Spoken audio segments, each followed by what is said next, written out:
Well, hello everyone, and I'm Bob Atkins, and it's my pleasure to welcome you to today's Nano Exploration Seminar. Today our speaker is Jimmy McRae. Jimmy's a first-year graduate student in the Mechanical Engineering Department, but he's also a member of the Advanced Materials and Microsystems group at Lincoln Laboratory. And his talk today, Silicate-based composite as heterogeneous integration packaging material for extreme environments, talks about some of that work at Lincoln Laboratory. In this work, he's addressed the outgassing and leaching issues that occur with typical organic-based packaging materials, and he's demonstrating an alternative using silicate-based inorganic glass composites. Before I turn things over to Jimmy, I just wanted to remind everybody of a couple things. First, we are recording today's seminar. Encourage everybody to keep your mics muted and for bandwidth reasons, your video off until the end. We will, as always, take questions at the end. Hold your questions till then, and then either through the chat or through raising hands, we'll take questions kind of either way. So with that, it's my great pleasure to introduce Jimmy McRae. Jimmy, if you're all set, I'll turn things over to you. Great. I think I'm good to go here. As long as everyone can see the screen and hear me, I'll get started. Yeah, both look great. Great. Awesome. Well, thanks for the introduction, Bob, and thank you for the opportunity to present here today. So, as you said, this is some recently published work I did at Lincoln Laboratory on silicate-based composite as a heterogeneous integration packaging material for extreme environments. And so to get into it, we want to sort of calibrate ourselves on what we're talking about here. So we'll get into the state of integrated microsystems today and what really is an integrated microsystem. And so the best way to do this is to think about our cell phones and our personal electronics. And these are a great example because they have so many different individual components integrated into one. You have optics components for imaging and displays. You have RF components for wireless. You have MEMS, gyroscopes, and other types of sensors. Batteries, you have your digital components for memory and processing. And they all come together into this neat little package that fits in your pocket really well and can do quite a lot. And so why do we want to explore these further and develop these further? And it really comes down to portable capability. You can make systems with low size, weight, and power, and that makes them much easier to deploy and operate. So you can do a lot, and you can really interact a lot more with your environment and see and sense more and just do a lot more. And it comes down to microsystems as being foundational to our computational sensing, communication, and information processing capabilities. And so, you know, cell phones are great. They can do quite a lot, but what can't they do? And that's really where you get into extreme environments where you want to push the boundaries of what these microsystems can do so that we can push the boundaries of what we can see and explore. And that just boils down to more subsystems, more capability in extreme environments. And when I'm talking about extreme environments here, this is things like high vacuum, temperature swings, complex chemistry, radiation, just a lot of different things. And taking these all together gives really stringent requirements in the size and form factor of the overall integrated system, material stability, mechanical stability, thermal compatibility, all things like that. And so to just toss out a few kind of ideas for new frontiers where integrated microsystems can be really leveraged, we'll look at things today. I'll look in detail to things like outer space and Waferscale satellites. But also on the other end of the spectrum, you could look at things inside the human body and look at ingestible platforms like capsule endoscopes. And this is where being at a community like MIT.nano and Lincoln Laboratory is great because there's a lot of cutting edge research in devices and electronics, and having methods to integrate these devices and all this capability into unique and multifunctional form factors can really expand what we can do. And so the form factor here really creates rich opportunities for microsystems outside of traditional electronics. And so we'll get more into the future of integrated microsystems, specifically with the Wafer satellite platform. as a way to have inexpensive access to space. So if you think about our typical satellites, they're much larger. They're really capable with many subsystems combined into one, but they're extremely expensive. They're custom made. They're kind of bulky, and there's a lot of downsides in terms of cost and size and how those limit you. So you can move down linearly on this chart here with things like CubeSats, PCBsats, chipsats that get smaller and smaller and thus cheaper and cheaper, but you're compromising on your capability because you can fit less on there, or the parts that you can fit on there are less capable. And so a wafer scale satellite really tries to leverage densification of the components and minimizing that footprint, and diversification of number of components and subsystems to really fill in the upper left, break this paradigm and fill in the upper left of this chart here, where you can get high amount of capability for a lower cost. And so to frame what WaferSat really is a little better, you can imagine it as something like this. It's basically a satellite that's approximately the size and thickness of a silicon wafer, and it has two main advantages here. One of them is it has a minimal cost capability trade-off, kind of what I was highlighting on the last slide. It takes advantage of economies of scale and just manufacturing at higher volumes to make these much cheaper on a per unit basis through batch fabrication instead of custom fabrication like you would for a larger satellite. The other advantage here, of course, is its form factor in two metrics here. First is the shape. So if you have this kind of disc-like satellite structure, it's very low drag, so you're able to explore missions in low Earth orbit a lot more easily, where drag is still a significant factor. The second advantage here would be size. So these are really small. I mean, they're on the order of 8-inch wafer, a few millimeters thick. So you can really launch many of these and start to think of using these in arrays of satellites and reaping the benefits of swarm robotics and things like that that could be enabled by something like this. But unfortunately, in traditional integrated microsystems, there's a big trade-off. On one end, you can do things like the PCB satellite that I had mentioned. It's really inexpensive. It's relatively straightforward. It's a pretty common thing to do nowadays. But you're limited in the fact that you can only get a few subsystems per unit volume. It's really bulky and large. And as I said earlier, form factor is one of the key enabling features to advanced microsystems that we're talking about. So PCBs kind of limit you in that sense that you're not able to get a lot of capability into them. On the other end of the spectrum, you could go completely microfabrication and do something like system on a chip, where you're monolithically fabricating and integrating all of the different components at once into a silicon substrate. And this is going to get you the smallest feature sizes, the most tightly integrated components, but it's really costly and time consuming to design this and manufacture this. And it doesn't give you much flexibility in how you can manufacture for different applications. And especially an approach like this is going to limit you because, you know, the different components here, say your CMOS imager versus your solar cell versus something else that's going to get integrated, may use different material sets. And when you're using different material sets on the same substrate, you're going to be sending components through processes they probably shouldn't be going through. And at the end product, what happens is all these components sort of compensate for each other and all kind of lose some capability. So in your final system, they're not as capable as it would be in a separately manufactured individual component. And so, you know, this is a major challenge here for integrated microsystems in extreme environments. And so the proposed kind of solution here is this heterogeneous wafer scale integration approach. And so what this is, to define what wafer scale heterogeneous integration is, it's the integration of separately manufactured components into a higher level wafer assembly that improves the capability but maintains a high level of density. So you're kind of straddling the PCB sat and the chipsat approaches in that you're integrating separately manufactured parts, but you're doing so in a way that leverages some microfabrication in terms of the wafer bus and how you integrate the components.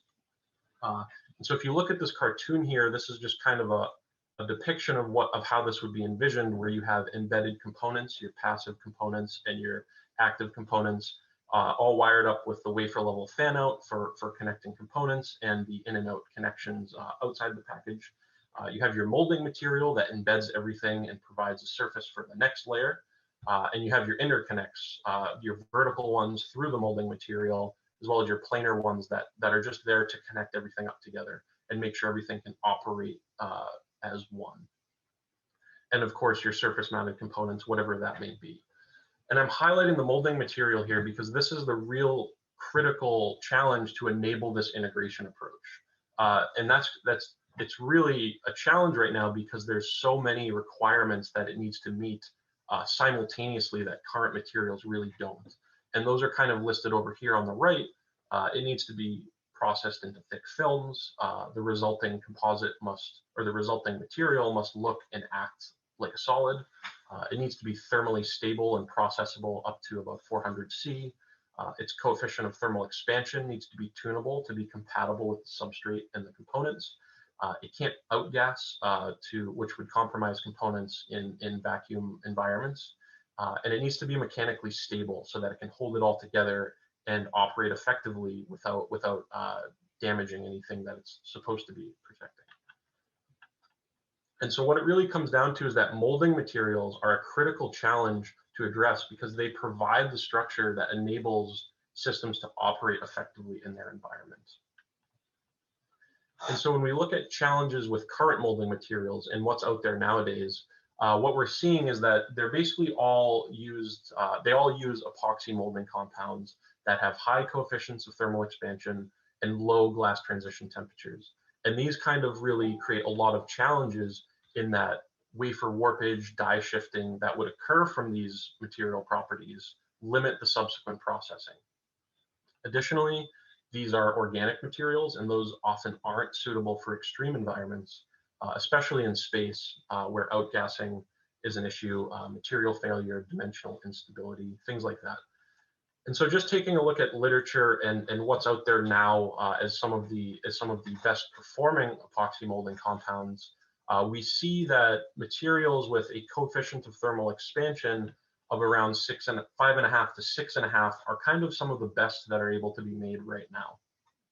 And to put that into perspective, silicon has a coefficient of thermal expansion of 2.6. And so you want to minimize that gap as much as possible. And technically, these thermal expansion coefficients aren't horrible. They're actually considered relatively good. But the real problem here is that the glass transition temperature is so low that you're only able to maintain a low thermal expansion coefficient up until that glass transition temperature. And beyond that, it just basically the material will just melt apart. And that limits you, so that once you embed your components in something like an epoxy molding compound, you're not able to go anywhere past the glass transition temperature of anywhere from around 150 Celsius. So you can imagine you're really limited in any subsequent processing or potentially extreme environments that might operate at really high temperatures. So new molding compounds are needed to resolve these thermal and mechanical issues. And that's where we get into this silicate composite as an inorganic molding compound. And so just to say what this material is, at first, what we're starting with are two components. We have a liquid alkali sodium silicate, which is a water solution it's a basic solution of hydroxide and water with the silicate dissolved into it. And what we're doing is adding nanoparticles to this solution so that we can dissolve some of these, they're silica nanoparticles that we're dissolving into the silicate solution. And what that does is it adds more silicon to this silicate network, so you can get a branched and more rigid structure, and it reduces the pH to just basically induce curing into this liquid water glass, as it's commonly referred to. But the other advantages of adding nanoparticles are that it does induce rapid curing, but you're able to tune the thermal expansion coefficient by adding more or less of these particles. And you can see here, you mix these two together and it doesn't solidify right away. You still have this liquid slurry that can then be processed as if it were an epoxy molding compound. So it can be normally used in current deposition methods, so you don't need to develop anything new in that respect. And so to envision how this would be used, again, you're starting with your wafer here. You're placing any of your ICs or passives or any components that you want in the embedded layer. You're then depositing the inorganic molding composite and curing it, and that embeds these components. From there, you would do any additional processing, whether it's oxide deposition, polishing, patterning, or anything else that you need to do on top. Wire formation so that you can connect the embedded components, again, with those surface-mounted components as well. So this is kind of the integration approach all drawn out here, and where this molding material would come into play. And it really can be implemented very similarly, again, to other films and other epoxy molding compounds that would typically, ideally be used for something like this. And so getting into the more granular level, what does this composite need to do in order to meet all these requirements? What are the actual requirements it must meet? And those start with low temperature processing, because you can't have a material encapsulating devices that needs to be processed at high temperatures, or it's just going to fry those devices. They're not going to be viable. It needs to be processed into a thick film, and that's important so that you completely encapsulate that embedded layer. It needs to be vacuum compatible so that it can withstand the vacuum equipment and subsequent processing, and also space applications. It needs to have good gap fill characteristics. It needs to be able to fill high aspect ratio gaps. When you're tightly integrating these components in the embedded layer, you result with a lot of really tight gaps as you're trying to pack things as closely as you can. And you need to be able to fill those gaps, because those are serious mechanical weaknesses that aren't going to be, they're failure points for the overall system. Microfabrication and temperature compatibility is really critical. It needs to withstand any subsequent processes, wet processes, vacuum equipment, things like that, as well as whatever environment it's going to be operating in. Is it robust to temperature? Is it robust to extreme chemicals? Things like that. It needs to be able to be patterned via just a typical photolithography process, and that's so that you can etch vias or pattern interconnects on the surface, anything like that. It needs to be able to be polished and planarized for any thin film deposition or bonding processes that have strict surface roughness requirements, anything like that. And then again, finally, the thermal expansion coefficient becomes a critical requirement, so that this composite isn't expanding at a faster rate than the silicon substrate or the components, so that you can prevent any thermal stresses, delamination, cracking, component damage, anything that would be detrimental to the overall system. And so I'll jump right into our demonstrations here from all these requirements. We'll start here with thick films and vacuum compatibility. And so what we have here are two cross sections of two different silicate films that we're working with. On the left, we have a spin-coated sample where we spun 3 subsequent layers of this material to stack it up into a 26 micron thick film. We also have on the right here a spray-coated film where the parameters for the spray coating were really, they were jacked up to have a really high flow rate, so we could get really thick films on the order of hundreds of microns. And this was done with a Sonatech ultrasonic spray coating method, where you have a spray head that oscillates at a ultrasonic frequency, and this atomizes the spray material into a mist. And this becomes important for gap fill in the next slide that I'll get into more. But just to introduce it here as one of the methods we did to deposit these thick films. And so you can see we have a range. We can really deposit very thin films on the order of tens of microns for thin components and things like that. But we also have the ability to deposit really thick films on the order of hundreds of microns. And it's important to note that for the spray coating, this is a very high value. You can even go much lower, down to the tens or lower hundreds of microns as well. And in terms of vacuum compatibility, these are SEM images here. These and many other samples survived, SEM imaging and the vacuum chamber there for multiple hours, which really indicates suitability for other microfabrication tools or other space-related applications. Next is going to be gap fill. So again, high aspect ratio gap fill is critical when you're integrating components very tightly, and there's a lot of gaps in between those components that need to be filled. And so the way we went about testing, addressing this, was we fabricated test gaps into a silicon substrate. And so we basically patterned concentric rings onto a substrate with varying line width. And the wider the line width, when you go put this into a dry etch process, the more mass transfer can occur and the deeper that etch is going to go. So you basically result with just a wide range of different aspect ratio gaps. From there, we then deposited it with the ultrasonic spray coating method, and then sampled these substrates and looked at them under the SEM here. On these cross sections, we just sampled an array of different test sites, and we can see, you have your silicon substrate labeled here. This is the interface between the silicon substrate and the silicate that was deposited. And this here is going to be your gap in all these images in the middle here. And you can see very conformal gap fill without any voids from low to high aspect ratio. And very similarly, as I said earlier, we're formulating this by mixing a liquid solution with nanoparticles.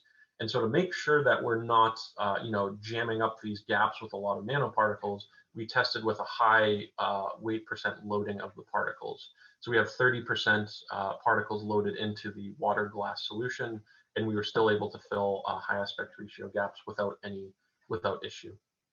And this is really credited to two things here.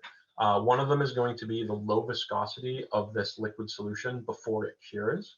And also combining that with the ultrasonic spray coating, these atomized droplets can sort of additively get down deep into the gaps. And since it has a low viscosity, they can kind of flow out and fill before curing to really completely fill these gaps. So this is just, again, a demonstration from gap fill with high and low aspect ratios with and without particle loading. Next, we wanted to see, what kind of microfabrication and thermal compatibility does this material have? And to do that, we tested it in various common wet processes and chemicals and temperature exposures. And you can see here, exposing it to things, low pH processes like aqua regia, nitric acid, piranha, an HF mixture, SC2. It holds up quite well to most of these. Of course, the HF, it's going to etch in. It's an oxide material, so that was expected. But other low pH processes, it holds up quite well with maybe some minimal surface changes, but nothing that's impacting the integrity of the material that it needs to maintain. Very similarly for our organic solvents and DI water, there's really no effect at all.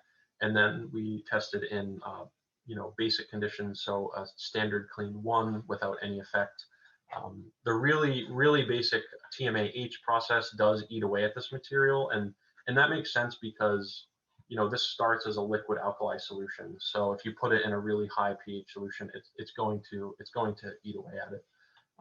From there, consecutive SC1, SC2 without any issue. O2 plasma has no issue. 400C quite well, other than some minor coloration change. But what we can gather from all of these observations is that this molding composite can be treated very similarly to a typical SiO2 film that you would use in microfabrication in terms of material compatibility and temperatures and things like that. To take this a step further, we looked at photolithography and things like patterning and things like that are going to be critical for different interconnects and surface patterns that you're going to need. And so we started with our composite film, and we coated an AZ1529 positive resist of about 3 microns. We then exposed that with an arbitrary featured mask that had features on the order of millimeters to hundreds of microns. We etched that in a DI HF etch bath and then stripped and cleaned everything. And what you can see here in this fourth picture is we were really able to transfer the pattern quite well into the silicate without compromising the non-exposed and the non-etched areas quite well. And we wanted to look a little further into this. So we blew this up and put this under the SEM. These are some top-down images of these areas where you can see the silicon substrate below the silicate composite. And you can see there's some rounded corners and some etch undercut, but that's really expected because we have a 10 micron silicate film here with a pretty aggressive HF etch. So you'd really expect a lot of undercut. But something that we can gather if we look a little further into this is that you can see in the undercut region, there's a lot of trace silica particles there. And that seems to indicate that there's a differential etch rate between the matrix silicate and the nanoparticle fillers. But other than that, there's ways to kind of tweak this process so that you could have better etch characteristics and much nicer features, by tweaking your etch bath, using a different etchant, maybe doing a dry etch, different options like that. The next requirement that we demonstrated was polishing compatibility, or just the ability to be planarized. So if you look here before polish, when we're depositing and curing this material, we have a really rough surface on the order of microns of roughness, which is completely unacceptable for thin films and bonding in a lot of processes. And so we need to be able to planarize this material. And to do that, we basically brought it through a very typical 3-stage mechanical polishing process, which started with a cast iron wheel with an aluminum microgrit slurry for about 10 minutes. After that, we brought it to a slotted felt pad with a diamond alumina microgrit slurry for about a couple hours. And then finally, a slotted felt pad with a really fine colloidal silica slurry for another hour. And what we can see after this kind of typical mechanical polishing process, we can bring the surface roughness from about 2.5 microns to tens of nanometers. So we can really start to planarize this material, on the order of where it should be for subsequent processing. And this, just to note, this is a mechanical polishing process. There's no chemicals involved or anything, and so we can infer that chemical polishing processes, typical CMPs that are used in clean rooms, these leverage hydroxide slurries, which might be able to chemically polish and reduce the surface roughness even further.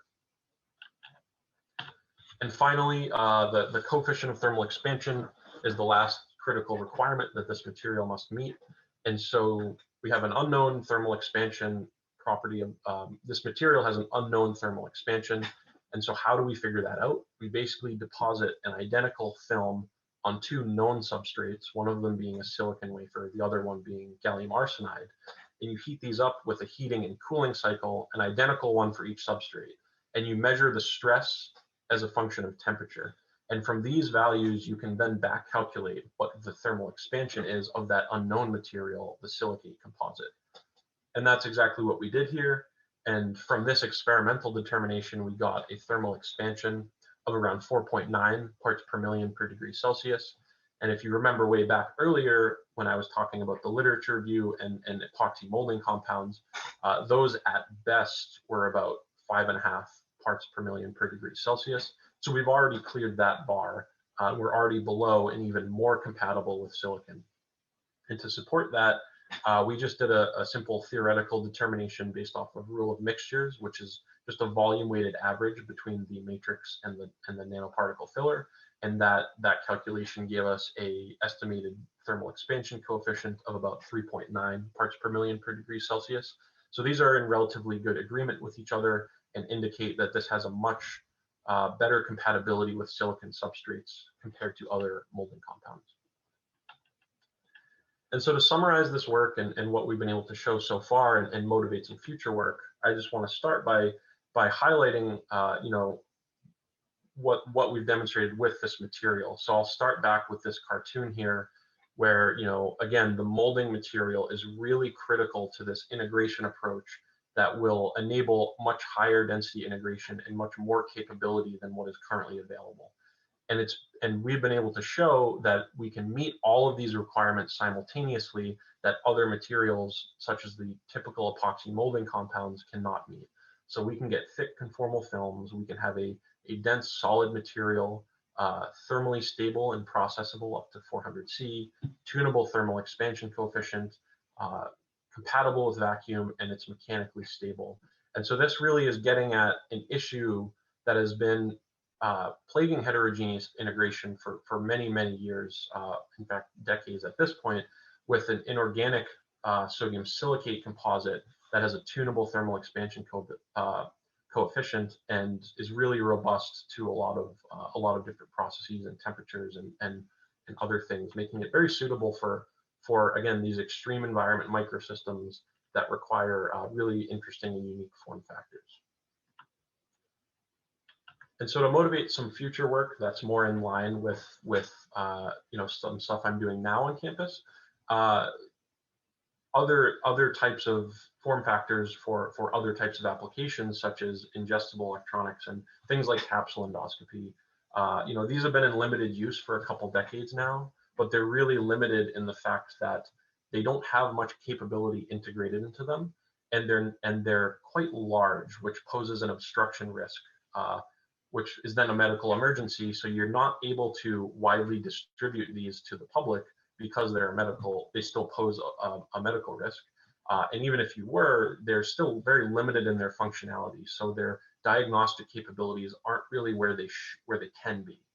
And so there's really great opportunities for improvements to these systems via miniaturization and packaging, especially in early diagnosis and treatment, closed loop drug delivery and sensing systems, personalized treatments, and just an overall improved understanding of diseases with the ability to explore and sense and see them from more capably.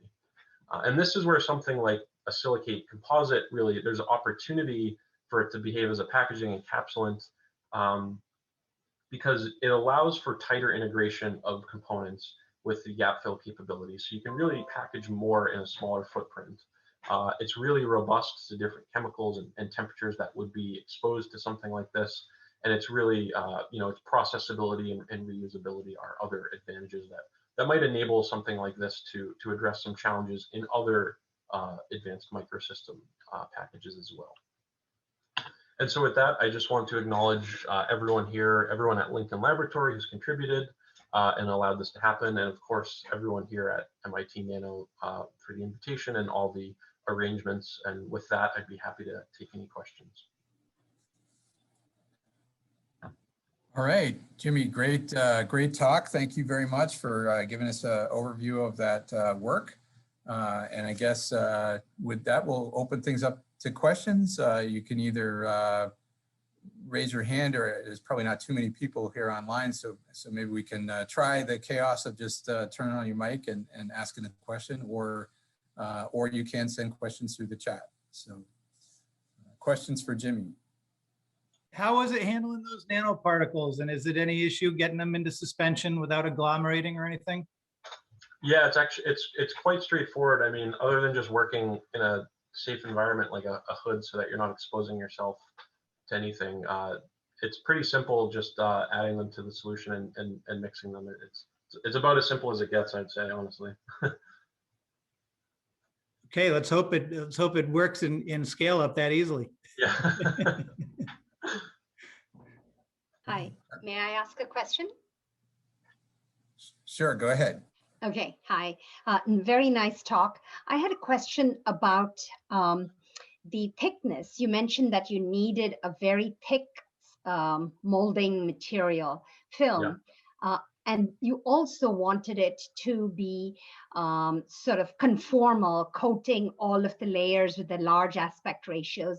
Have you considered using an ALD method to do the high aspect ratio conformal coating, followed by the silica, you know, the nanoparticle idea for sort of planarizing it and getting the correct CTEs that you need? Mm-hmm. Yeah, no, that's a great question. I think something like ALD, in terms of ease of integration for something like this, might be a little bit of a more timely process. It might fill gaps better, but I think as of right now, if this process is able to conformally fill gaps just by spray coating, I think that kind of meets the requirements that we're meeting now. But I think things like ALD could be interesting, especially for if you need really high aspect ratio gaps. You know, that's something that could also work. Got it. Thank you. Okay, other questions? I have a question. This is Mark Schattenberg here. Very nice work, very interesting. I wanted to ask a few process questions, if I may. I'm surprised you didn't mention water permeability and shrinkage as being important factors in packaging. We know these materials are retain water because the water they have to drive the water out as part of the gelification process on the silicate material. And you probably read Siva Shankar's and Shu's paper from 2007, where they had some trouble with these materials breaking apart in organic solvents, presumably due to the porosity, which is important for the drying process. And they used silylation agents, for example, HMDS, to hydrophobiциze the surface, and thereby got stronger material, presumably less water permeable. And you didn't seem to report any of these problems. And I'm wondering, maybe you can contrast to their work and your work, and why you aren't seeing these problems with the hydrophilicity of your coatings. No, that's a really great question. So something that's in basically, from what I've gathered from literature, is that if you're able to cure out the water, having hydrated silicates makes them very susceptible to water and other materials. If you're able to cure out the water effectively, they're much more robust to things like that. And so in our demonstrations, we didn't do anything long-term, like exposing to organic solvents or water for days or weeks. These were more like typical to what we would expect a typical microfabrication process, so maybe a couple hours or a day at most. There's a mil spec for boiling in water, I remember. So have you passed the mil spec for packaging? I don't believe so. It'd be interesting to try. You might want to try to do a HMDS bake like Chu and Savi Sankar recommend, and see if that gives you any benefits in your packaging. Absolutely, yeah, that's a great suggestion. Thank you. Okay, other questions? Hi, this is Ralph. Very nice talk. A little bit in the similar direction. Maybe I missed it. Did you have any actual data on outgassing? Like if you put this in vacuum, when you have optically sensitive surfaces next to it, can things outgas and deposit on colder surfaces, especially in space? Yeah. So we don't have exact metrics other than the initial demonstration that these have been in the SEM for hours at a time and didn't seem to cause any issues with the SEM or anything like that. But it's definitely something that would need to get explored a lot further. I think for an initial demonstration, we're pretty hopeful, because there's nothing really in there. Like the material itself, once you cure the water out, you're basically just have an inorganic. It's basically just a glass material. So there's not really anything that would volatilize and outgas in vacuum, unless there's still water. Okay, maybe time for one last question. There was a question that was in the chat by Luis. Luis, would you like to ask a question? Yeah, sure. Thank you. Let me turn on the video. My question was: did you mix silicon oxide nanoparticles with your solution? Have you tried other nanoparticles compositions, such as silicon carbide or silicon nitride, to try to change how it reacts with HF or changing the CTE? Mm-hmm. Yeah, so there's definitely been interest in other types of nanoparticles, and especially around ways to tune the rheology and things like that. The silicon nanoparticles are quite effective in reducing the CTE, because their thermal expansion coefficient is, I think, around 0.5. So when you're volume weighting these two materials, it's just about as low as you can get, without looking at like other negative CTE particles or anything like that. But also, yeah, for thermal properties and electrical properties, I think other nanoparticles are really interesting to look into. Okay, thank you. With that, maybe we should give our speaker a virtual round of applause. Thanks very much, Jimmy, for presenting work. Great brief, great work. So thank you for presenting today. I'd also like to thank everybody for tuning in and joining today's seminar. And to remind everybody of the next upcoming Nano Exploration Seminar that will be on March 2nd and will be presented by Ahmad Zubair. So hopefully see everybody back on the 2nd of March. And with that, take care and bye for now.